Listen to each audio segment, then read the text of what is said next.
안녕하십니까. 행복한 안식일입니다. 2020년 6월 19일 6월의 셋째 안식일 첫 시간 저녁 시간이 되었습니다. 바쁘신 일상 한 주간의 모든 삶을 마치시고 방송을 통하여서 하나님께 함께 영광을 돌리시는 이 시간 함께 하신 우리 모든 성도님들 예수님의 이름으로 환영합니다. 지난 한 주간도 평안하셨습니까? 또 그리고 안전하셨습니까? 그리고 또 건강하십니까? 하나님의 놀라우신 은혜가 오늘 안식일 시작하는 이 저녁 시간 우리 모두와 함께 하시기를 간절히 바랍니다. 오늘은 시편 9편을 본문으로 악인과 싸우지 말라, 악인과 싸우지 말라라고 하는 제목으로 성경 본문을 펼치고 성령님의 임재하심을 이 시간 초대하겠습니다. 말씀을 시작하기에 앞서 다 함께 잠시 머리 숙여 기도 드리시겠습니다. 하늘에 계신 저희들의 아버지 하나님, 하나님께서 우리를 사고와 질병 가운데서 눈동자처럼 지키시고 이렇게 또다시 축복의 안식일 시간으로 우리 모두를 영접하여 주시니 참으로 그 은혜를 인하여 감사드립니다. 오늘 이 저녁 다윗을 통하여서 그 먼 옛날 우리에게 주신 이 노래를 통하여서 우리가 인생을 살아가면서 너무나 범하기 쉬운 실수, 죄악, 악인과 끊임없이 싸움으로 우리의 인생이 파괴되고 우리 삶 가운데 은혜와 또 축복을 상실하는 그러한 실수를 저지르지 않도록 본문을 읽고 우리가 묵상하고 기도하고 연구할 때에 성령님을 통하여서 그 먼 옛날 다윗에게 주셨던 그 하나님의 음성을 친히 들려주시옵기를 간절히 바라오니 성령님 이 시간 친히 우리와 함께하여 주시옵소서. 예수님의 이름으로 간절히 기도드리옵나이다. 아멘. 오늘 본문 시편 9편은 조금 다른 시에 비해 깁니다. 총 20절로 이루어져 있는데요. 본문이 길기 때문에 오늘은 여러 가지 번역본으로 번갈아 읽지 않고 개역 한글판으로만 1절부터 20절까지 함께 읽도록 하겠습니다. 조금 길지만 저와 함께 성경 본문을 펴시고 한 절 한 절 함께 읽어 주시기를 부탁드립니다. 시편 9편입니다. 1절부터 읽겠습니다. 다윗의 시 영장으로 뭇라벤에 맞춘 노래. 내가 전심으로 여호와께 감사하오며 주의 모든 기사를 전하리이다. 내가 주를 기뻐하고 즐거워하며 지극히 높으신 주의 이름을 찬송하리니 내 원수들이 물러갈 때에 주의 앞에서 넘어져 망함이니이다. 주께서 나의 의와 송사를 변호하셨으므로 보좌에 앉으사 의롭게 심판하셨나이다. 열방을 책하시고 악인을 멸하시며 저희 이름을 영영히 도말하셨나이다. 원수가 끊어져 영영히 멸망하셨사오니 주께서 무너뜨린 성읍들을 기억할 수 없나이다. 여호와께서 영영히 앉으시며 심판을 위하여 보좌를 예비하셨도다. 공의로 세계를 심판하시며 정직으로 만민에게 판단을 행하시리로다. 여호와는 또 압제를 당하는 자의 산성이시요 환난 때의 산성이시로다. 여호와여, 주의 이름을 아는 자는 주를 의지하오리니 이는 주를 찾는 자들을 버리지 아니하심이니이다. 너희는 시온에 거하신 여호와를 찬송하며 그 행사를 백성 중에 선포할지어다. 피 흘림을 신문하시는 이가 저희를 기억하시며 가난한 자의 부르짖음을 잊지 아니하시도다. 여호와여, 나를 긍휼히 여기소서. 나를 사망의 문에서 일으키시는 주여, 미워하는 자에게 받는 나의 곤고를 보소서. 그리하시면 내가 주의 찬송을 다 전할 것이요 딸 같은 시몬의 문에서 주의 구원을 기뻐하리이다. 열방은 자기가 판 웅덩이에 빠지며 그 숨긴 그물에 자기 발이 걸렸도다. 여호와께서 자기를 알게 하사 심판을 행하셨으며 악인은 그 손으로 행한 일에 스스로 얽혔도다. 악인이 음부에 돌아가며 하나님을 잊어버린 모든 열방이 그리하리로다. 궁핍한 자가 항상 잊어버림을 보지 아니하며 가난한 자가 영영이 실망치 아니하리로다. 여호와여 일어나사 인생으로 승리를 얻지 못하게 하시며 열방으로 주의 목전의 심판을 받게 하소서. 20절입니다. 여호와여 저희로 두렵게 하시며 열방으로 자기는 인생뿐인 줄 알게 하소서. 시편 9편 1절로 20절의 말씀이었습니다. 세상을 살다 보면 억울한 일을 당할 때가 있습니다. 억울한 일을 어쩌다가 한번 당하는 것이 아니고 상당히 억울한 일을 당할 때가 많습니다. 그러나 우리는 낙담하거나 실망하지 않습니다.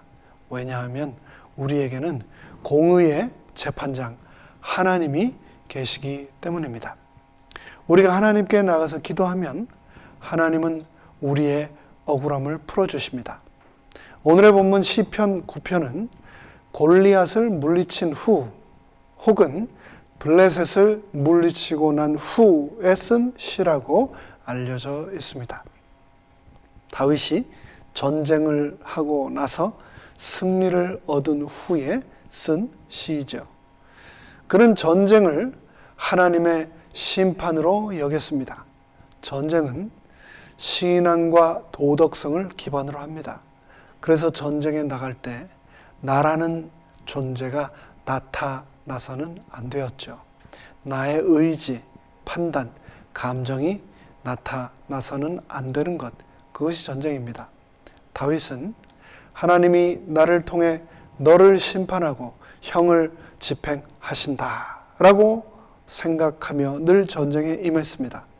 네가 싫어서 죽이는 것이 아니고 물건을 빼앗기 위해서 전쟁을 하는 것이 아니고 하나님의 의의를 대신 나의 손을 통해서 그분께서 집행하시는 것이다 라고 생각을 한 것입니다. 이런 것을 우리는 전쟁 신학이라고 합니다. 그러면서 다윗은 오늘의 9편의 이 노래를 전심으로 여호와 하나님께 감사를 드림으로 시작합니다. 1절로 3절의 말씀을 다시 한번 읽어볼까요? 내가 전심으로 여호와께 감사하오며 주의 모든 기사를 전하리이다. 내가 주를 기뻐하고 즐거워하며 지극히 높으신 주의 이름을 찬송하리니 내 원수들이 물러갈 때에 주의 앞에서 넘어져 망함이니이다. 1절로 3절을 보면 다윗이 전심으로 하나님께 감사하는 장면이 등장합니다. 공의로우신 일을 이루신 하나님을 그는 찬송합니다. 다윗은 골리앗을 이긴 그 사실을 자신의 능력 때문이 아니라 공의가, 하나님의 의의가 승리한 것으로 생각했습니다. 그는 주를 기뻐하고 즐거워하며 지존하신 하나님 여호와의 이름을 찬송합니다. 하나님의 은혜 안에서 그리고 진심으로 행복해합니다. 다윗은 주님의 모든 이러한 기이한 일을 전심을 다해 전합니다. 그리고 다른 사람들도 이것을 듣고 함께 감사해야 한다라며 감사를 독려하고 있습니다. 다윗은 원수들을 망하게 하신 재판장 하나님을 찬송하고 있습니다. 원수는 여호와를 경외하는 자에게 불신을 심고 싸우게 하고 속이고 또 죽이고자 합니다. 이스라엘의 원수 골리앗의 가장 큰 죄는 무엇이었을까요? 골리앗은 이스라엘에게 불신을 심기우고 또 그들 마음속에 두려움을 심었습니다. 그는 하나님을 모독하였습니다. 하나님은 이런 원수가 주 앞에서 넘어져 망하게 하셨습니다. 원수를 망하게 하신 하나님은 어떤 분이신가? 다윗은 4절에서 다음과 같이 하나님을 묘사합니다. 주께서 나의 의와 송사를 변호하셨으며 보좌에 앉으사 의롭게 심판하셨나이다. 이어지는 9절까지 말씀에 보면 다윗은 하나님은 변호사도 되시며 재판장도 되신다라고 노래하고 있습니다. 하나님께서 영원히 보좌에 앉으사 친히 재판하신다. 하나님은 정의로 심판하신다. 그래서 다윗은 그 정의로우신 하나님을 찬송하고 있는 겁니다. 그는 하나님이 내 편을 들어주셨다라고 찬송하는 것이 아닙니다. 의로운 자를 높이시고 악한 자를 벌하시는 하나님을 찬송하고 있는 겁니다. 하나님의 심판의 기준은 의에 있다라고 그는 믿었습니다. 하나님은 다윗의 의와 송사, 소송, 재판을 변호하여 주셨습니다. 하나님은 믿음으로 사는 자를 변호하여 주셨습니다. 하나님은 믿음으로 사는 자의 편을 들어 주셨습니다. 억울한 일을 당하는 자를 잊지 않으시고 변호해 주신다는 것을 그는 믿었던 것입니다. 하나님이 골리앗 편보다 다윗 편을 들어주신 이유는 다윗이 의로웠기 때문이었습니다. 다윗은 하나님의 이름이 모욕받는 것에 대하여 분노하였습니다. 다윗은 그간 믿음으로 의롭게 살았습니다. 그는 하나님의 영광을 위해 싸웠습니다. 하나님은 믿음으로 사는 그런 다윗의 편을 들어주셨습니다. 다윗은 이를 통해 하나님이 어떻게 가나안 정복 역사를 이뤘는지를 회상하게 되었습니다. 하나님은 여호수아를 통해 가나안을 정복하셨습니다. 또 다윗을 통해 가나안 땅의 정복 역사를 완성하셨습니다. 사무엘상 10장을 통하여 보면 다윗은 블레셋, 암몬, 모압, 소바, 에돔을 쳐서 멸하고 하나님이 약속하신 가나안 땅을 차지합니다. 하나님은 악인과 원수와 이방을 멸하시고 그 이름을 영원히 이스라엘 땅에서 지워주셨습니다.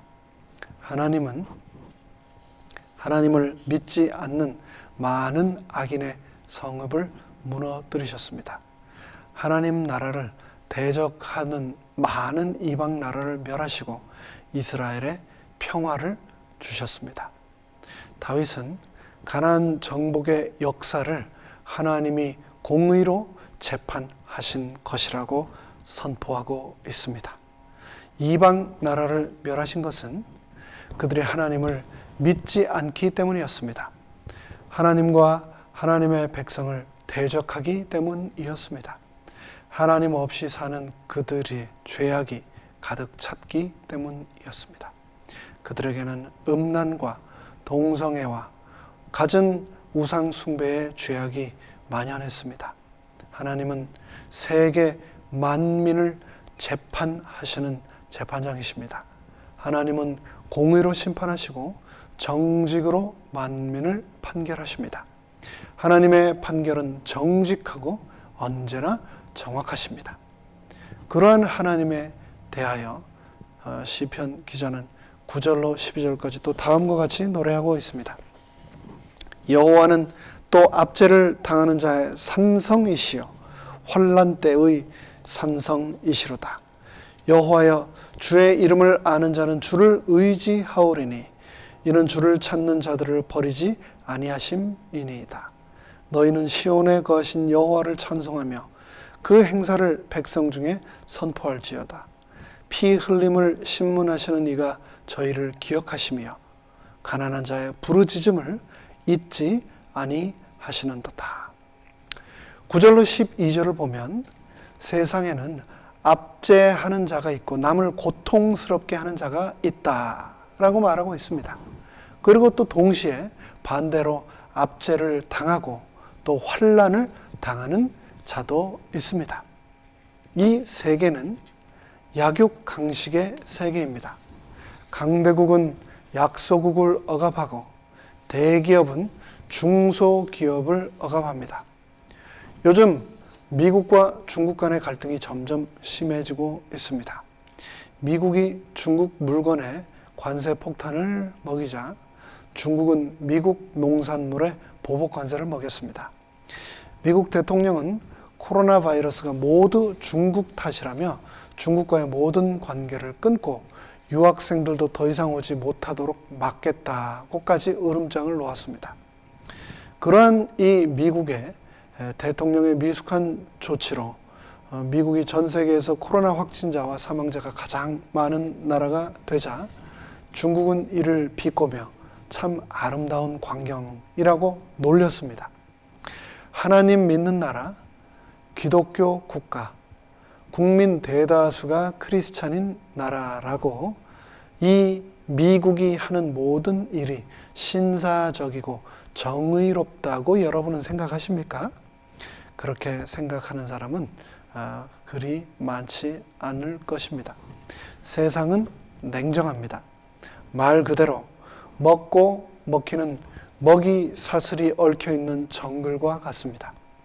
미국은 어떻게 해서든 자신이 가지고 있는 군사력, 경제력, 그리고 우방들까지를 다 동원하여 결국 세계에 지금 가지고 있는 이 패권을 놓치지 않을 것입니다. 이것이 우리가 살아가는 세상입니다. 세상에 가진 자는 없는 자를 억압합니다. 그리고 불신 세상은 믿는 자를 억압합니다. 이를 결코 이상한 것으로 우리는 여겨서는 안 되겠습니다. 블레셋은 골리앗을 통해 이스라엘을 압제하였습니다. 그러나 하나님은 이런 압제하는 자를 심판하십니다. 하나님은 압제하는 자들이 오래 권세를 누리지 못하게 하셨습니다. 하나님은 전쟁을 통하여 재난을 통하여 그들을 심판하셨습니다.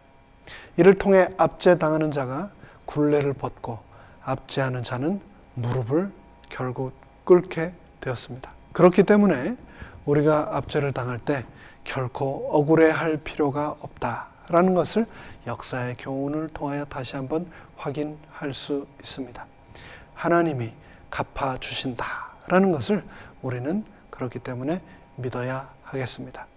다윗은 이스라엘의 역사를 회상합니다. 이스라엘은 애굽의 압제를 당했습니다. 사사시대에는 여러 이방 나라들의 침략을 받았습니다. 이스라엘이 하나님을 의지하고 하나님께 부르짖었을 때 여호와는 압제를 당하는 자 그리고 환난 당하는 자의 요새가 되어 주셨습니다. 이들을 대적에서 막아주시며 보호하여 주셨습니다. 하나님은 압제당하고 환난 당하는 자의 편을 들어주셨습니다. 그렇다고 하나님께서 무조건적으로 가난하고 환난 당하는 자들의 편이 되시는 것은 아닙니다. 그것도 공의에 어긋나는 일이겠죠. 출애굽기에는 가난한 자를 동정하여 재판하지 말라, 즉 정의로우라라고 하는 그러한 말이 나옵니다. 하나님은 부자들이 돈이 있고 권세자들이 권세가 있다고 그들을 심판하지 않으십니다. 하나님은 다만 가난하고 약하다 해서 그들을 괄시하는 자를 심판하신다는 겁니다. 하나님은 부나 권세를 따라 재판하지 않으시고 공의에 의해 재판하신다는 것을 성경은 말하고 있습니다. 하나님은 하나님을 믿는 그들의 믿음을 따라서 재판하신다는 겁니다. 겸손히 하나님을 믿는 자의 편을 드신다는 겁니다. 우리의 중심을 보시고 재판하신다는 것이죠. 공의로운 하나님을 아는 자들은 다 그분을 의지합니다. 그래서 진정으로 하나님을 아는 자는 공의롭게 살아가기 위해 최선을 다합니다.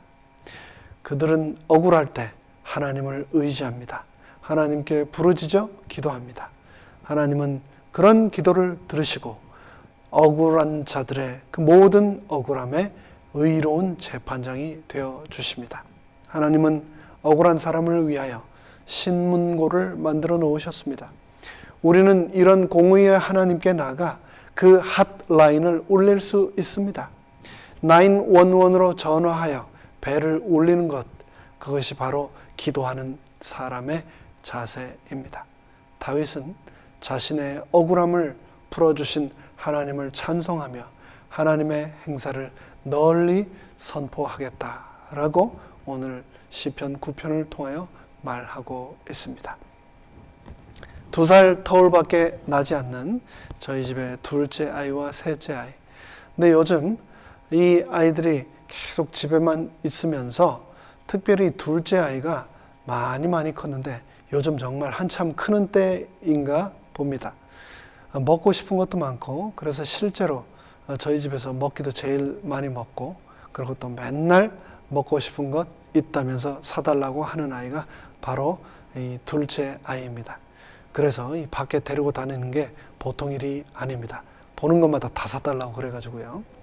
이 둘째 아이하고 셋째 아이는 2살밖에 차이가 나지 않는데, 이 둘째 아이가 하도 크면서 셋째 아이하고 키도 차이가 많이 납니다만 이 체중도 몸무게도 2배 이상 차이가 나게 되었습니다. 그러니 이 둘째 누나가 얼마나 키도 크고 힘도 세고 그런 존재가 되었겠습니까? 그럼에도 불구하고 이 셋째 아이는 10살 차이 나는 큰 누나보다는 2살 바로 위에 누나가 놀기에 훨씬 재미있나 봅니다. 그런데 그렇게 놀다 보면 힘으로도 안 되고 이것저것 해봐도 당해낼 재간이 없기 때문에 놀다가 자기가 억울하다 생각하면 바로 있는 힘을 다해서 엄마 도와달라라고 살려달라고 소리를 지릅니다. 힘으로 작은 누나한테 안 되니까 그러면 대개 바로 엄마가 나타나서 도와달라고 소리만 지르면 엄마가 바로 나타나서 상황을 정리를 해주니까 그렇게 힘들 때마다 자기가 억울하다 생각할 때마다 엄마 도와줘라고 소리를 지르는 거죠. 그럼 엄마가 나타나서 수지 너는 왜 맨날 동생을 그렇게 괴롭히냐? 등치는 산만한 녀석이 어린 동생 잘 데리고 놀아줘야 되지. 너는 왜 그렇게 동생을 함부로 하느냐라고 혼나게 됩니다. 우리도 마찬가지가 아닐까요? 우리는 약하지만 그럼에도 불구하고 우리는 최고의 무기를 가지고 있습니다. 약자가 가진 최고의 무기는 무엇일까요? 그것은 바로 부르짖어 하는 기도입니다. 하나님께 나의 억울함과 고통을 보여달라고 하소연하는 것, 하나님께서는 그것을 우리에게 기대하며 기다리고 계시다는 겁니다. 하나님은 가난한 자의 부르짖음을 잊지 않으십니다. 하나님은 애굽에서 이스라엘이 부르짖을 때 그 고통을 들으시고 모세를 보내주셨습니다. 인간이 죄와 사망으로 부르짖어 기도할 때 하나님은 구원의 뿔 예수를 보내셔서 우리를 구원하셨습니다. 사망의 문에서 우리를 일으켜 세워 구원하시는 주님, 그 주님을 다윗은 13절로 14절에 이어서 계속해서 이렇게 노래하고 있습니다. 13절로 14절입니다. 여호와여 나를 긍휼히 여기소서. 나를 사망의 문에서 일으키시는 주여, 미워하는 자에게 받는 나의 곤고를 보소서. 그리하시면 내가 주의 찬송을 다 전할 것이요 딸 같은 시온의 문에서 주의 구원을 기뻐하리로다. 13절과 14절에 보면 다윗은 현재 사망의 문에 엎어져 있습니다. 미워하는 자에게서 고통을 받고 있습니다. 다윗은 싸움에서 지면 자신이 죽는다는 것을 누구보다 잘 알고 있었습니다. 다윗은 죽음의 고통에서 부르짖음을 들으시는 하나님을 기억하며 기도하고 있습니다. 하나님은 다윗을 사망의 문에서 일으키시는 부활의 주님이십니다. 다윗은 자신이 죽어도 다시 살리실 하나님께 부르짖어 기도합니다. 다윗은 은혜를 베풀어 주시고 고통을 보아 달라고 부르짖습니다. 하나님이 기도를 들어주시면 다윗은 자신의 고통을 들어주신 하나님을 전하겠다고 합니다. 주님의 구원을 기뻐하겠다고 지금 말하고 있습니다. 다윗은 자신의 기도를 들어주신 딸 시온의 문에서 주님의 구원을 기뻐하겠다라고 말하고 있는 겁니다. 그러면서 스스로 망하는 악인들에 대하여 15절로 17절까지 다음과 같이 또 노래합니다. 열방은 자기가 판 웅덩이에 빠짐이여 그 숨긴 그물에 자기 발이 걸렸도다. 여호와께서 자기를 알게 하사 심판을 행하셨으며 악인은 그 손으로 행한 일에 스스로 얽혔도다. 악인이 음부로 돌아가며 하나님을 잊어버린 모든 열방이 그리하리로다. 15절로 17절을 보면 원수, 이방 나라, 악인과 다윗의 선명한 대조가 등장합니다. 이방 나라들은 어떤 나라들입니까? 다윗은 하나님을 잊어버린 모든 곳을 이방이라고 말하고 있습니다. 여기에 등장하는 이방 나라는 3000년 전 고대 근동 가나안 지역에 있던 나라들만을 한정하고 있는 것이 아닙니다. 나 또한 하나님을 잊어버리면 내가 이방 나라가 될 수 있는 것이죠. 이방 나라들은 하나님을 믿지 않는 자들입니다. 이방 나라들은 자신이 남을 해치고자 판 웅덩이를 파고 남을 잡고자 그물을 숨겨놓는 그런 자들입니다. 이방 나라들은 하나님이 없는 사람들입니다. 하나님이 없는 사람들은 근본적으로 하나님의 그 부재 때문에 악할 수밖에 없습니다. 하나님은 그런 악한 자들을 향하여 스스로 악으로 멸망하게 하신다라고 성경은 말하고 있습니다. 자기가 판 웅덩이에 빠지게 하신다라고 말하고 있습니다. 그들이 친 그물에 발이 걸리도록 하나님께서는 하신다라고 시편 기자는 노래하고 있는 것이죠.